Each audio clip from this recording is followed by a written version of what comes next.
Hello guys, आप लोग कैसे हैं? मेरे बहुत अच्छे हैं। देखिए बिट्टूपुर बाजार है, देख रहे हैं बिट्टूपुर बाजार।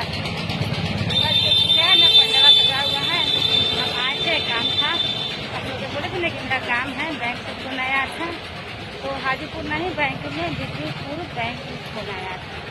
तो आए थे, सामान तो बहुत कुछ मिला है। आप लोगों को वीडियो हम दे रहे देखने के लिए। सामान बहुत कुछ मिला है, क्योंकि सरकार की तरफ से मेरा सामान आया था। एक फॉर्म हम भरे थे, उसी मेरा सामान आया था।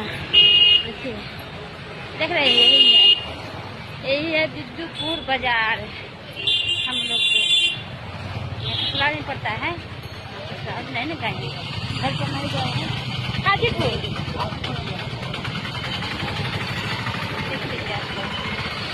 देखें, घुमा के दिखा दे रहे हैं। देख लीजिए आप लोग, यही है बिट्टूपुर बाजार।